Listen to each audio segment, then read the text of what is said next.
Hey, what's going on, guys? My name is Dr. Boyce Watkins. I wanted to say hello. Welcome to drboycetv.com, the home for intelligent Black people. Um, I was thinking about something. I was processing a weird question. I don't know where this question came from.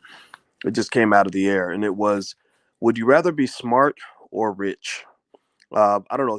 Everybody in the chat, answer that question for me.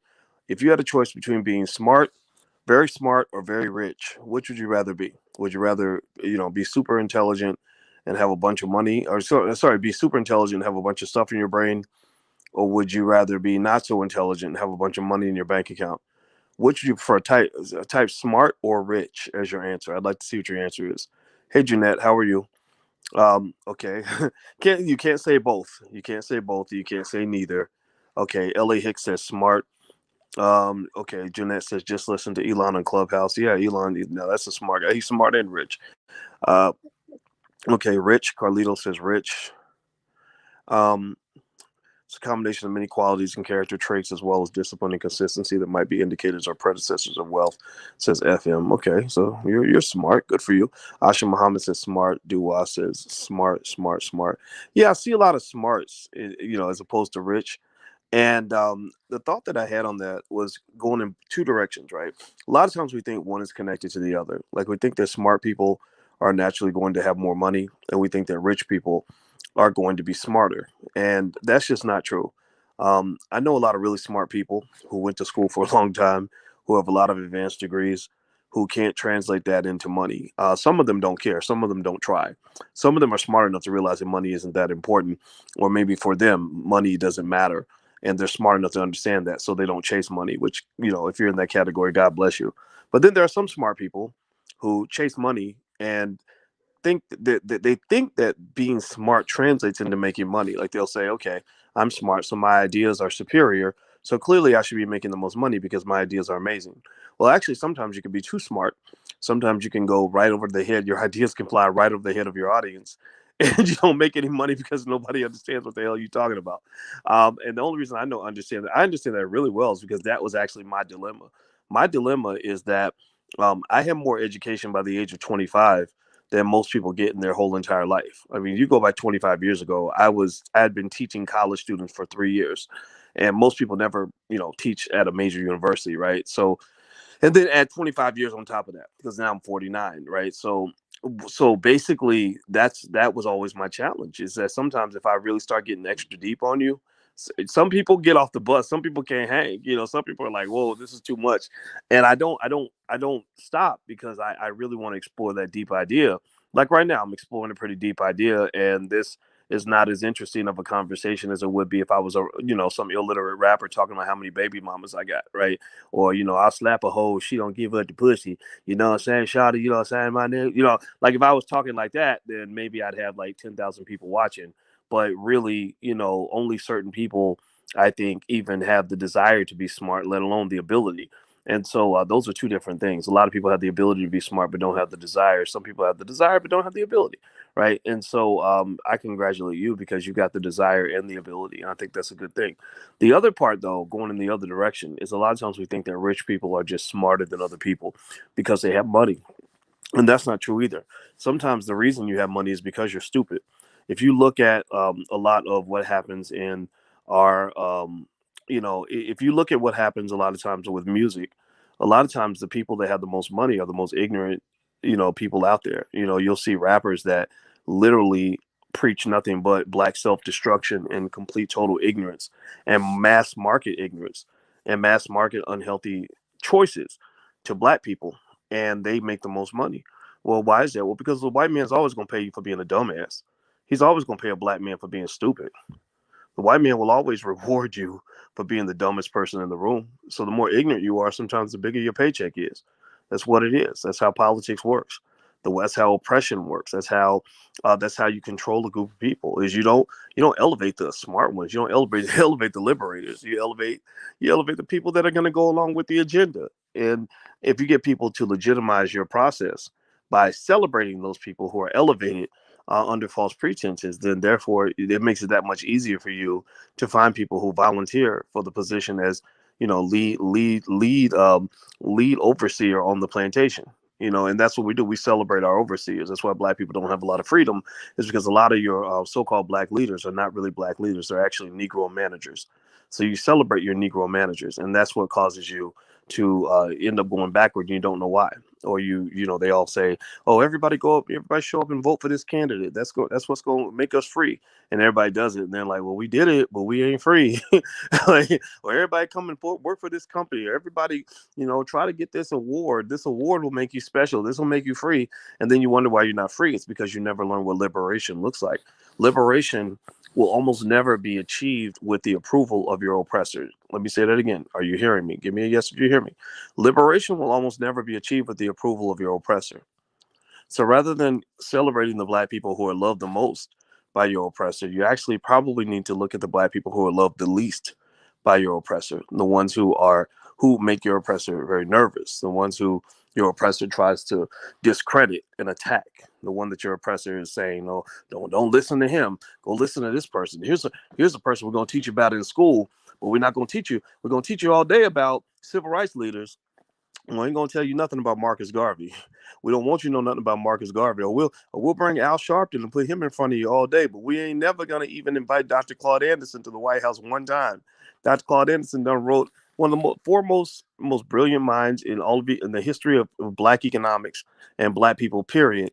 He lives right down the street from the White House, and never once did the Obama White House even invite him in to meet with government officials one time, right? That just tells you a lot. It tells you a lot about. I mean, you say the same thing about Farrakhan and a lot of other people. And my point of the matter is to just kind of say that you have to understand how the game works, and most people don't get it. And so you have to connect that to the fact that black people as a collective are not moving forward. The reason black people as a collective are not moving forward is because they don't understand how the system is designed to keep you in place or to keep you moving backward.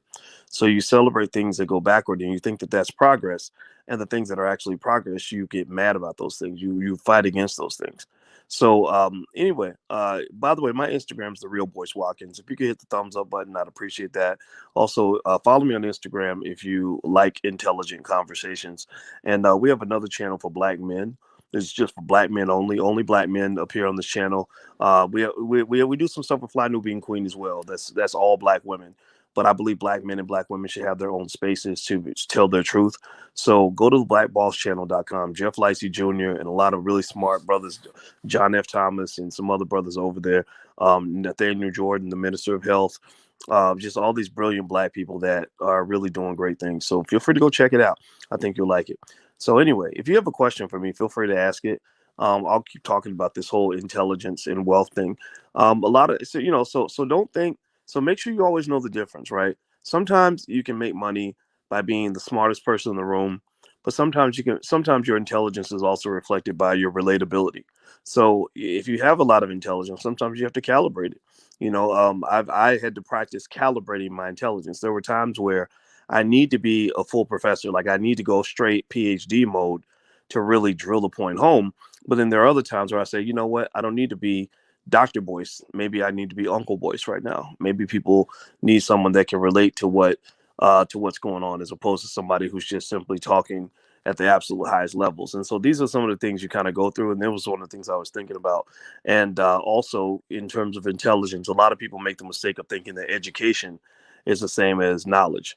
They make the mistake of thinking that because you went to school, that you automatically know more than other people.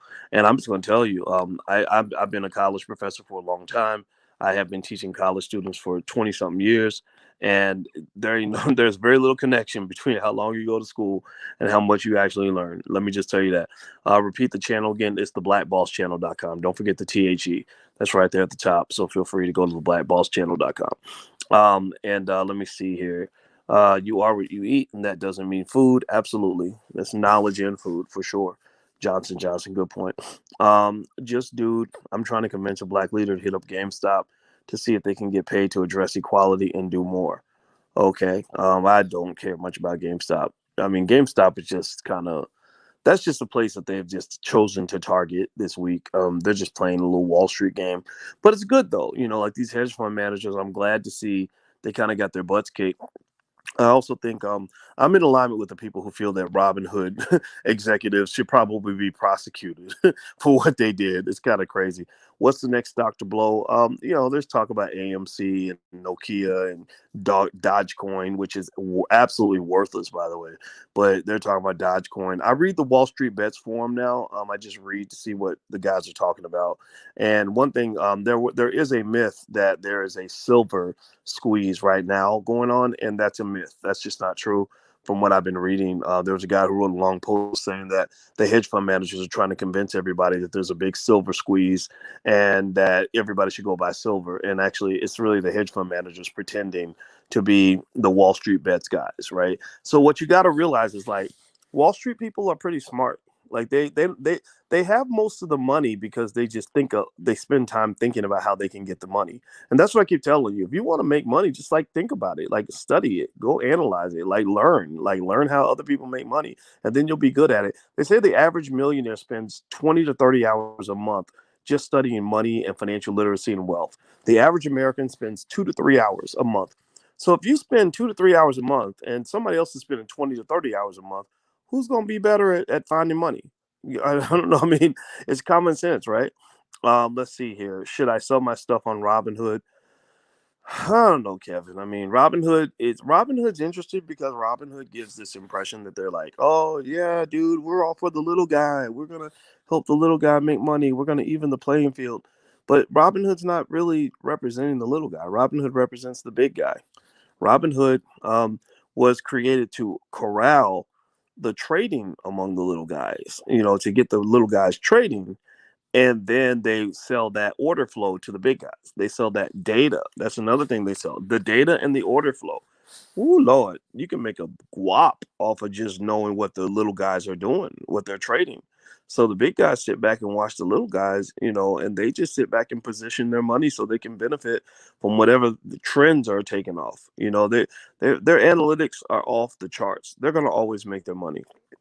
Wall Street has not been defeated, but at the same time, Robinhood. I think I'm glad Robinhood's been kind of shown to be what they actually are. It's not a bad app. It's not a terrible app, but with the fact that they're just going through and artificially restricting trade on different stocks, it's just the biggest sack of crap I've ever seen in my life. Like really, like you're really rigging the game like that blatantly. It's insane. It's absolutely insane. So Robinhood, those execs are gonna have a lot to answer for. And I'm gonna tell you what, I had read not too long, maybe 2 weeks ago, that Robinhood was gonna go public and that their IPO was gonna have a valuation of like $20 billion. Not anymore. Not anymore. That BS is gonna cost you, partner. Let's see. Study the black creative miseducation of Negroes and make lots of money. Okay. I think the silver squeeze is real. Your thoughts on getting in and out in time. I asked Carlito. I mean, there could be something going on there, but I'm gonna just tell you, you guys got to be careful with trading versus investing. Trading is gambling a lot of times. I mean, it's not that different from gambling. What you see sometimes when you see people going through the trading frenzy, if you don't be careful, you're at risk of becoming what I call a financial crackhead. Like, you ever see a crackhead, how they get excited when they get the crack and then they get real depressed when they can't get the crack anymore? Like, I don't know if becoming a financial crackhead where you're like day trading and constantly moving and shifting assets all day long is going to make you happy. I mean, if it works for you, then okay. But, I'm just going to tell you, be careful with that. I don't know how to time this crap. I don't. I mean, I timed. I mean, sure, I made some money from GameStop because I said, shoot, they're here pumping up this BS stock, like this crappy little stock. They pumped this sucker up to 10 times its value. I said, let me go ahead and buy some right quick because I saw that the options were trading at enormous levels because all the Robinhood guys were buying all the options. So I said, oh, crap, okay, well, let me go ahead and sell some options because I don't want to buy the options. I'm not going to go where the suckers go. I'll go the opposite direction of the sucker. Warren Buffett always said this. He said, be greedy when others are fearful and fearful when others are greedy. You go north when they go south. You go south when they go north, right? And so basically, I just went in and sold options. And that's how, and I made a killing. A killing. I mean, I guess if I'd held the stock instead, I could have made even more money, but I ain't greedy. That's the other thing too. Like, you ever hear that song? Remember that old song called "The Gambler"? You got to know when to hold on, know when to fold on, know when to walk away and know when to run. You never count your money. While you're sitting at the table, there'll be time enough for counting when the dealing's done. Now, why is that a great song? The reason that's a great song, some of y'all young folks don't know nothing about that, but you just got my crappy rendition of it. Go find that song, Kenny Rogers, "The Gambler." The reason this song is such a great song, and the reason poker players really got it, is because it's 100% true. In playing poker, which I'm actually really good at poker, like I've actually won big poker tournaments and stuff. Playing poker is a lot like day trading, actually, and that's why, in fact, the Wall Street firms actually recruit a lot of poker players because poker players know when to hold them, they know when to fold them, and basically, the song resonates because that's kind of like that, like the reality of any type of trading or gamesmanship is that you have to know when to stay strong. You have to know when to just kind of know that you're beat, right? And then you got to know when to walk away, know when to run. Don't count your money at the table. The reason you don't count your money at the table is because when you out here shining, that's how you get haters, right? That's why truly rich people don't brag about how much money they have. You will almost never hear me talk about how much money I have. I don't want nobody knowing nothing about my financial situation because I'm not trying to be waving my dollar bills in your face. You never know what the motivations of people are. So when I see rappers encouraging people to be shiny and flashy with their money, I just laugh. I'm like, those are suckers. Those are stupid people. Those are idiots. Because if you're ever trying to get robbed, like if you ever roll through the hood with some shiny rims and gold all over your body and everything else, you are begging to be robbed. So that's why you never count your money when you're sitting at the table. Just put your money to the side, put it in your pocket or put it in your bag, and get the hell up out of there and count your money in private. When you get really wealthy, when you guys eventually go out and make a ton of money, when only talk about your enormous financial success to the people that are very close to you. You go out and announce that to the whole world. I guarantee you're going to attract some energy that you don't want to attract. Fellas, same thing. You got some women out here that are like rocket scientists when it comes to figuring out how heavy your pockets are. And some women, I mean, most women like men that have money. Like, when I started getting more money, I suddenly became much more handsome than I was before. And, because you could tell I'm not a broke person, but being flashy attracts a different element, though. There's something about flashiness that will just attract the wrong energy. So don't be flashy, but be confident. It's okay to be confident, but not flashy. Okay, so let me see here. So this person, hold on, this guy's asking everybody to inbox him.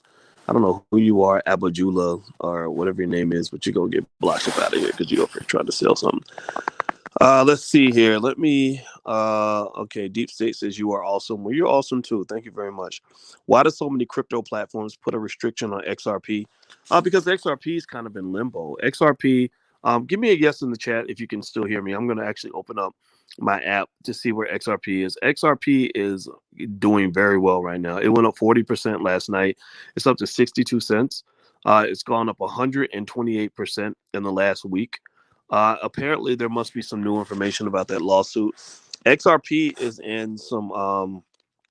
um, is in some trouble. The SEC is trying to say XRP is not a real currency; that they're a security, which will put them in violation of securities law. And I don't agree with that. But it doesn't matter what I think. And so apparently there must have been some good news on the horizon.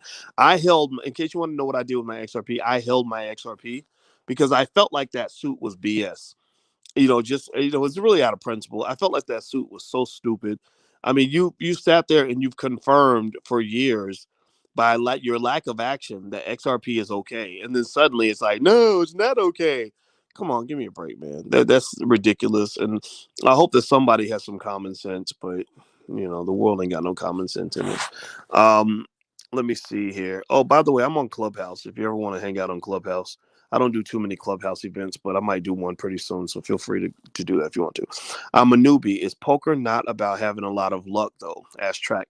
Yeah, poker is a lot of luck. Luck is actually the biggest factor. But what happens is that good poker players know what to do with their luck.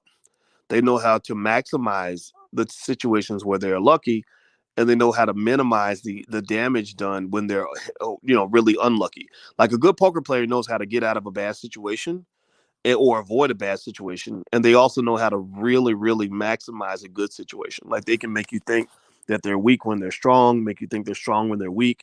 They know how to get information from other players. They know how to send out misinformation. They know how to understand positioning and all mathematics, strategy, psychology. They know how to figure out what kind of player you are. Like I did a lot of poker. I played a lot of big tournaments and stuff. The biggest tournament I won had 800 people in it. I got first place out of 800 people, and so and you don't, and that's not just luck. You can't do that with just luck. You need to know how to manage your luck, and because luck goes up and down. And so I just became really fascinated with the game because really, it's if you're a strategic thinker, I think that you can succeed in a lot of areas. So practice being strategic. Smart people that are successful tend to be very strategic. Let's see here. Lucy, thank you for answering. You're welcome. How can we play the crypto volatility? Um, I'm more of a hodl type of person. I invest in crypto long term because I believe that cryptocurrency has a future. I believe the blockchain is extraordinary. And I diversify. If you actually want to see the crypto that I own, you can actually go just get on our email list. Go to drboycecrypto.com. You'll be asked to get on the email list, but it benefits you because it's like there's like a free class that I send you to your email. So it'll help you with your financial literacy, stuff like that. But also there's a screenshot right there at that URL where I actually show you what crypto that I bought. And basically, I diversify and I consistently do dollar cost averaging. Like I will just buy a certain amount of crypto every week. If I find coins that I like or coins that are recommended by experts that I respect, I'll go ahead and just set it up where every week I'll buy a certain amount.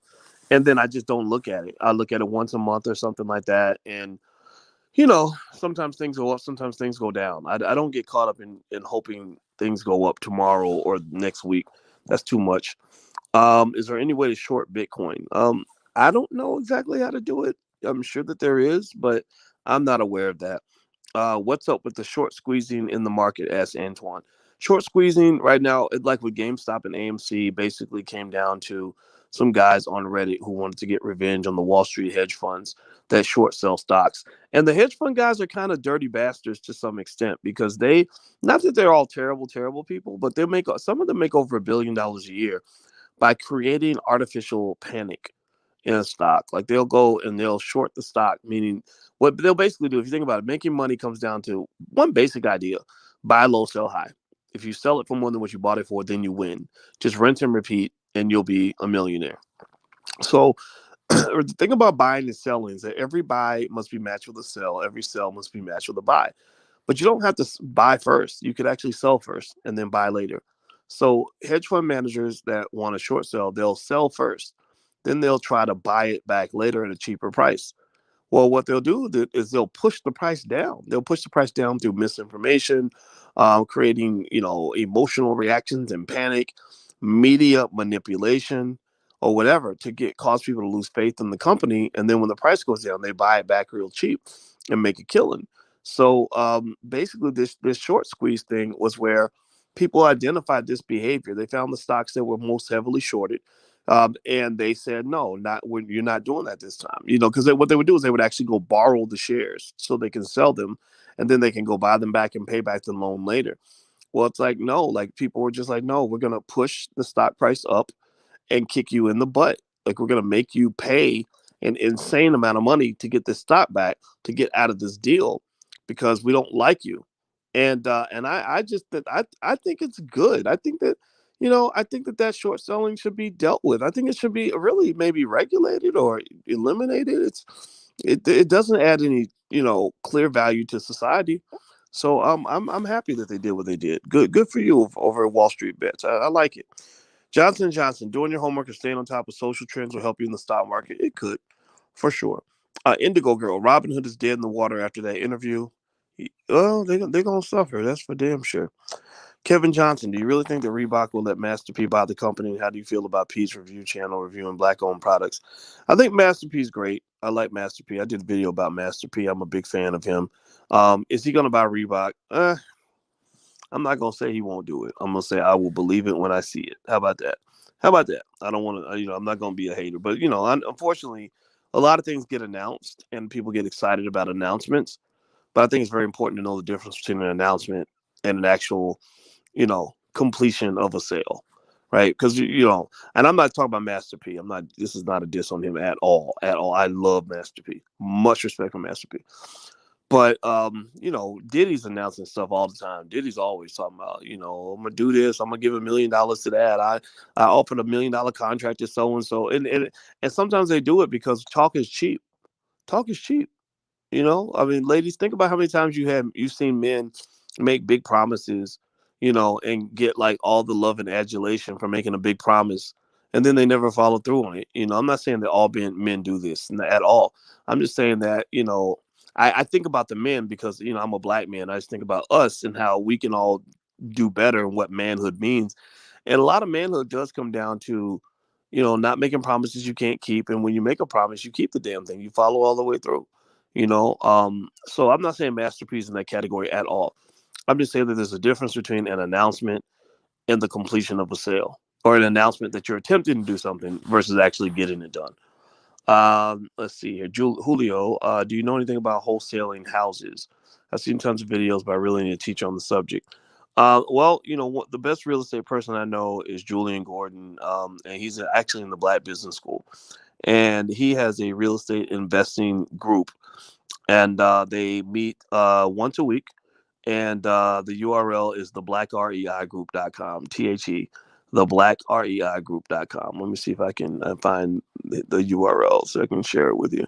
But yeah, it's the Black REI. It stands for Real Estate Investment Group, and that's, I guess, the best example I can think of. And also if you just go to the blackbusinessschool.com, we've got some real estate experts in there that can help you. There's a ton of stuff that's going on over there. So here we go. There's the blackreigroup.com. So feel free to go take a look. All right, let's see here. Just dude, these hedge funds have probably made money off of oppression and racism. I hope there's an infinity squeeze.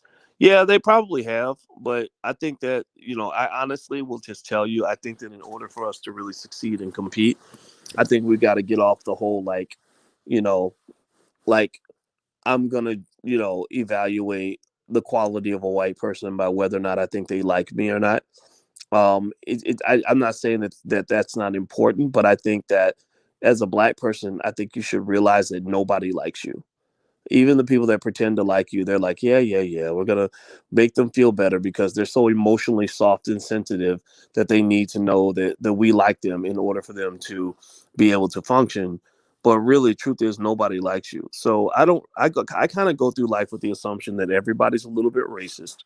Think about how many terrible things you said about white people around the dinner table. Like, imagine if your boss heard all those things and walked away with the assumption that you hate all white people because of what you said at the dinner table. Like, can you imagine that? That would be terrible, right? Because it wouldn't be true. Because you don't hate everybody. You don't hate all white people, but you probably said some stuff that could be misinterpreted if somebody were to hear it. So I kind of think we got to get off of that. I'm not a fan of that. Like, oh, I heard he's racist. I heard he don't like black people. So what?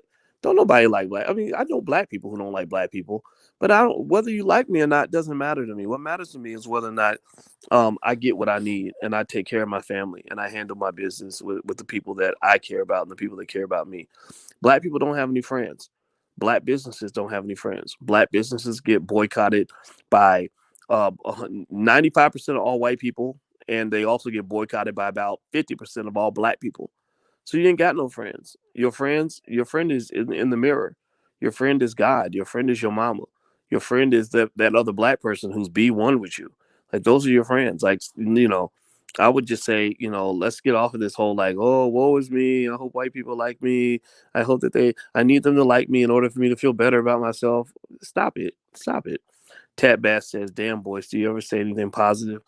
Well, I think that was I think that was a pretty positive statement. I mean, what would you prefer? That I sit around and complain about white people all day? I don't do that crap. Go get up off your butt and go fight. Go fight for something. Seriously. If you look around, Italians don't like. I mean, the Italian community, I'm sure, doesn't care about the Jewish community. Jewish community doesn't care about Arabs. Arabs don't care about Asians. Asians don't care about Muslims. But they take care of themselves. They handle their own business. Handle your business, man. Stop sitting around. What are you waiting for? Like you really think your oppressor is gonna be your savior? Maybe that's your problem. Maybe that's why you're going backward. Like we waiting for white people to save us. Get out of here with that crap. I can't do that. I'm a man. I don't. Men don't operate that way. Let's see. Wealth Talent says, doctors, it's not important to point out the hindrances that come from institutional racism so that we can alert others to avoid certain pitfalls. Yeah, well, I think an awareness of institutional racism is very important. And the awareness pretty much comes down to understanding at least one basic idea. And the basic idea is that as a black man or black woman in a white owned institution, you're not going to get treated the same as if you were white. If you are a black man working for white people, white people will never love you as much as they love another white person on average. Doesn't make them evil, doesn't make them good. It just makes them human. It's no different from the fact that if you were sitting here with me and you and I were working together, wouldn't you give me some preferential treatment because I'm black like you and because we understand each other, we come from the same community? Wouldn't you? When I sit here next to this beautiful black woman, she got preferential treatment from me because I think black women deserve to be at the front of the line. I think black women are more attractive than women of other backgrounds. I love my people. I don't hate nobody. I just love my own. So if you love your own, why can't other people love their own? Why does that suddenly become a bad thing? What are you expecting? Do you not have enough love for yourself that you're looking for other people to love you, looking for love in all the wrong places? So I think that understanding that you're not going to be treated fairly if you don't own anything, I think that's an important type of awareness that will help you take that next step, which is to say, how can we create institutions and things that we own and control so that we don't have to worry about what white people are doing because there's not a white person in the building. That's what I'm saying to you. Or if a white person does come in the building, he's got to follow our rules because this is a black owned business. We do things the black way here. Like I have the black business school. When you come into black business school, we don't hate nobody. We don't have time to hate anybody. But people understand, like, you're in our house. Our rules apply. And that's what it's gonna be, you know. So by the way, if you go to the allblackagenda.com, there's some stuff there that you can actually download that's free or very inexpensive. Most of it's free. Take a look at that site because it lays out an agenda for black people that covers a lot of different areas of your life that I think you can use to improve yourself and get yourself where you want to get to, improve your family, and just gain power. You're not playing the power game. You're not playing powernomics. You're playing strugglenomics. That's what you've been trained to do. And strugglenomics is where you really somehow think that by um, eating the white man's food, eating the white man's education, eating the white man's media, giving all your wealth to the white man's university, and working for the white man's corporation is somehow going to empower you as a black person. I just don't understand how you can ever expect that to work.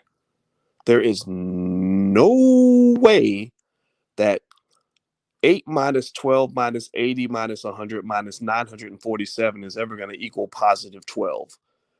That ain't going to happen. There's no way that the Kansas City Chiefs can play in the Super Bowl and throw an interception on every pass and have a chance to win that game. There is no way they could run the ball into the wrong end zone every time they touch it and somehow end up with more points than the Tampa Bay Buccaneers. That ain't logical. But if you look at some of our behavior, how some of us are trained to be ass backwards from birth.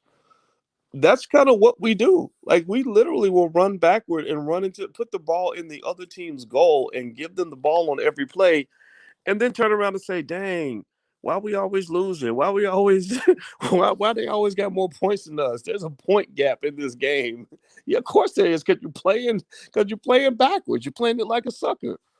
So in order for you to win, you're gonna have to change the game. And you can't go to your opponent and ask for advice. If the Chiefs are giving all their points away to the Buccaneers, if they go to the Buccaneers and say, how could we have a better chance to defeat you? They're gonna get all the wrong information. Do you follow what I'm saying? So when you're getting your knowledge from your oppressor, all your oppressor can teach you how to do is how to be better oppressed. That's all they're ever going to show you. Is they will never ever in 10 billion years ever want to teach you how to be liberated, because that becomes a pain in their butt. Black liberation is a pain in their butt.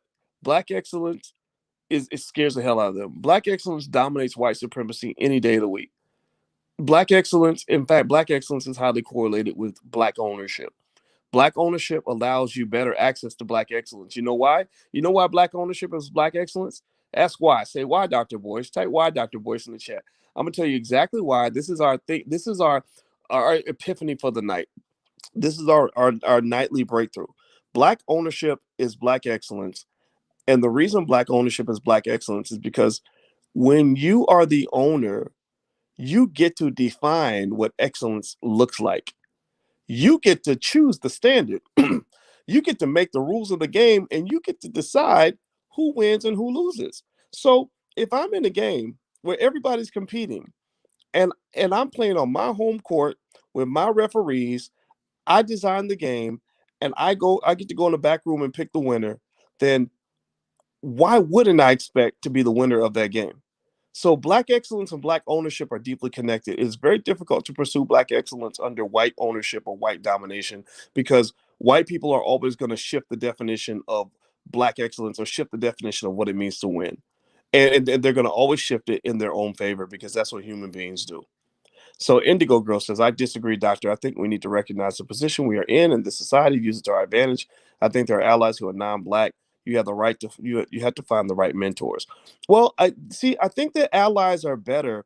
You're better at finding your. I'm not disagreeing with your point at all. I completely hear you. But what I would say to you, Indigo Girl, is that you know an ally should be a partner. An ally should not. You should not be a subordinate to your ally, because then that person has no incentive to be your ally, because you're bringing nothing to the table except misery and sadness and devastation and the victimhood. But I've got plenty of white allies that I work with, that I partner with on maybe business ventures or whatever. But it's not coming from a position of subordination. When I approach white people to do business, I'm not approaching them and asking for a job. When I approach white people to do business, I'm not approaching them and asking them for their resources. I'm not asking them for anything. I'm simply saying, let's make a trade. Let's make a deal. Okay, I got apples, you got carrots. I need carrots, you need apples. Here's your apples, give me my carrots. I'm going back to my community. Right? So I think that this idea of allies is something that we have misconstrued and misinterpreted what that means. Allies are not, it's like having a friend. Like we could be friends, right? But imagine if I was your friend and I say, well, because you're my friend, can you give me a job? Imagine if every friend you had, or if your friend was like, hey, since we're friends, can you loan me money because I'm about to be evicted?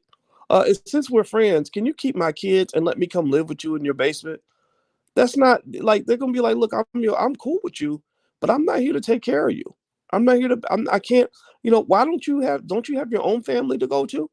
And what I'm saying is that in the black community, because we allowed ourselves to be distracted away from ownership and move toward servitude. We don't have the infrastructure to take care of our own sometimes, and we commit the horrible crime of sending our children, our brilliant, beautiful children, across town to people who hate them the most, so they can go beg for a job and say, well, we're allies, so you should be hiring me. I don't care how much of an ally somebody is to you, they're gonna hire their child over your child. Seriously, they're gonna be looking at your child like, ain't you got parents? Don't your parents love you enough to save some assets for you? Because we know black people ain't as rich as white people. That's absolutely true. But you can't sit here and pretend black people ain't got nothing. $1.4 trillion, $1.4 trillion in black spending. That's how much we give away every year. $1.4 trillion. That's more than the GDP of most countries on this planet. That's more like Colombia. I was in Colombia. I think their gross domestic product each year is about 1/4 of what we spend as a black community every year. There are so many people that get rich off black people because black people love to buy products. We love to look flashy. We love to look cool. We love to have the highest fashion and buy the nicest liquor and get the nicest cars. It's not our fault. It's because that consumerism is taught to you. But then what happens is when your children have no assets, and your children have no resources because their parents didn't take the time to, in between bottles of Ciroc or whatever they were spending their money on, to actually invest and build a nest egg for their children, your children become vulnerable. They are economically naked. They are like going into an economic battlefield with no weapon, no shield, no strategy, no training. And people who go into that situation are ultimately going to become victims. So, so a lot of y'all talk about reparations for slavery. We never hear the Democrats talk about reparations for slavery. We never hear the Republicans talk about reparations for slavery. But what they give you is they don't give you reparations for slavery. They give you preparations for slavery. They prepare you from birth to be a good slave. When you go to that white school and they teaching you that about George Washington, but teaching you nothing about Marcus Garvey, they're giving you preparations for slavery.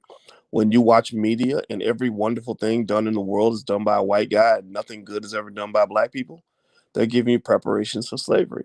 When they convince you that immigrants are your allies, even though that's really diluting the black vote and taking away resources that really should go to your community, that's preparations for slavery. So then later on the next election, they tell you, well, if you don't get your booty to the polls, and if you don't vote, you don't count. Your ancestors died for you to have the right to vote. That's preparations for slavery.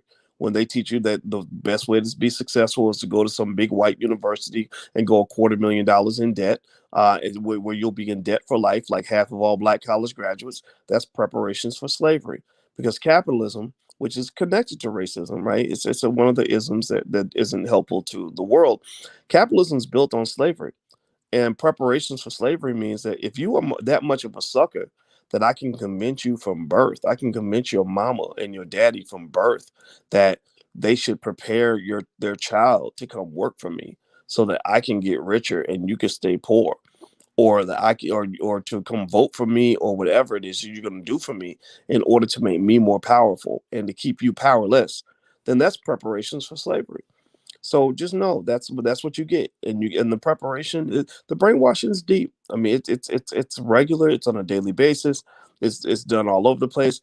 Even now, I sit here and I watch all these all these hilarious commercials where I'll see them constantly trying to get black people to take this shot for this virus, right? Like everybody is like, oh, black people need to get this shot, get this shot. And they had Tyler Perry doing a little BET special with some ghetto ass doctor who's basically talking about, yeah, well, you got the gangster protein, and the gangster protein pull the strap on the other protein because they sitting in the cut like, oh, okay, I see what's up. I see what's up. We about to be about it. We gonna ride on them fools. Like, did anybody see that? I don't know if anybody saw that hilarious Tyler Perry thing where she had the thing of this doctor. I don't know what ghetto ass medical school she went to, but she literally, and I don't know, maybe she's truly qualified, but she didn't sound qualified. She sounded like she was really trying to sound like a rapper.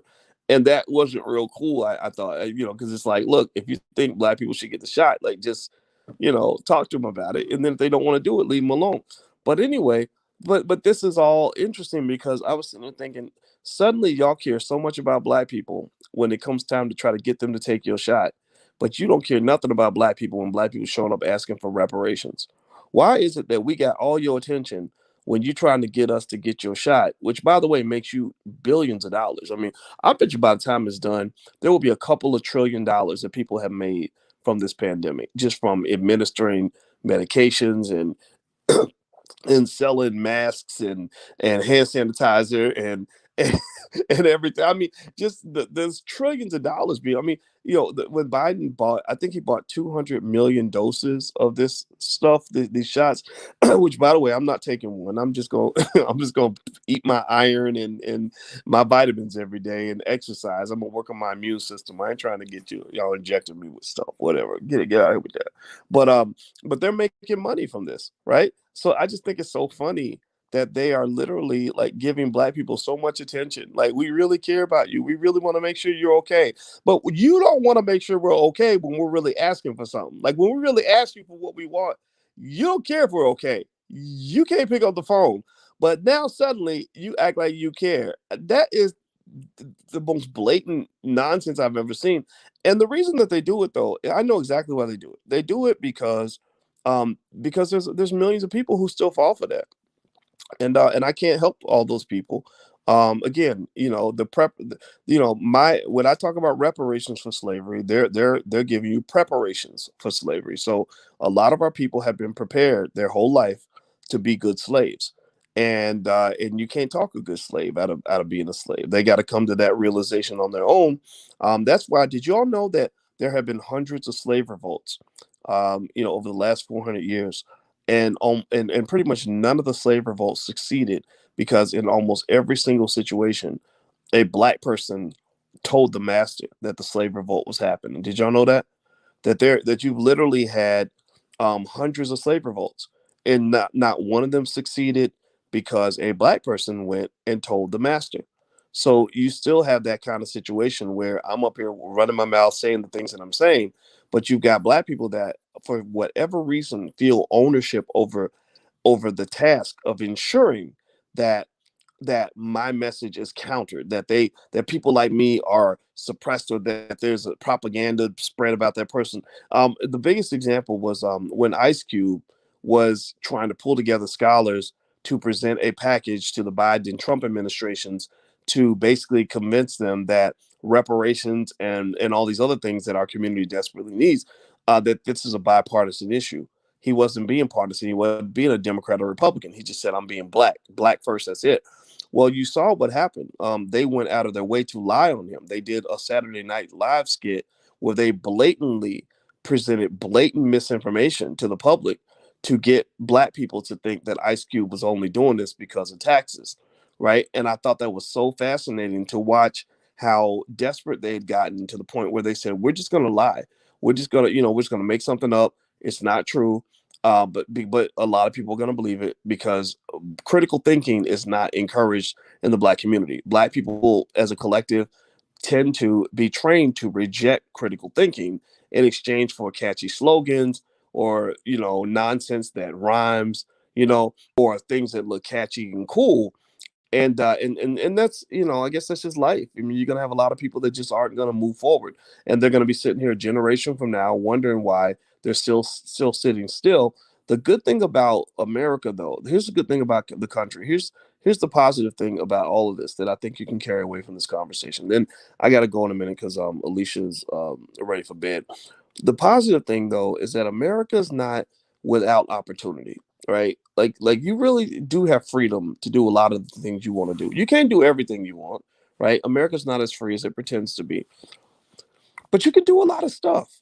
Like you can read a book. Like your great grandparents couldn't read books because the master would come and kill them or beat them up or lock them up if they got caught reading a book. You can read a book. A lot of us just choose not to, right? You can you can make an investment. You can start a business. You can change your thinking. You can get together with other black folks and make things happen. I know black people who do that, right? So the good thing is that once you're aware of how preparations for slavery work, um, you can sort of systemically and directly deprogram yourself and your family. You can break these cycles so that you then can have strength in the next generation as opposed to destitution. And I've seen that. I've seen a lot of black families that are doing really well right now. Some of y'all probably doing well in the chat. If you are a black family who is not in the struggle, who's doing well, maybe you made some money this week from investing and you're feeling good, or you've done really well this past couple of years financially because you made some adjustments. Say something in the chat. Let me know if you're one of those people. Say something in the chat because I think that's really important that we also understand that there's another side to this desperation narrative that they feed us. There's a prosperity narrative too. There are black people who have more money than white people. Millions of black people who have more money than most white people do, and it's because they changed their thinking. My family, I started exact. There's almost no stereotype about black people and black families that I didn't personally experience in my life. When I was born, my daddy, who was 15 years old when he got my mom pregnant, he was not there. He was gone before I was born. We were extremely poor. I remember not having enough food in the refrigerator and all that stuff. I've been in situations where I had friends who went to prison. I have friends that got hooked on drugs. I have friends that ended up in really tough situations. But one of the things that I really appreciated was that my parents, when my mother got remarried when I was 3 to my father, who was a Vietnam veteran, who, again, a black man from the street. He wasn't nobody, he wasn't no Rockefeller, no shit like that. You know, my parents just raised us different. They just basically raised us with personal responsibility, and they were like, we don't really care what the rest of the world is saying and what they're talking about. Politics ain't got a whole lot to do with what's happening in your household.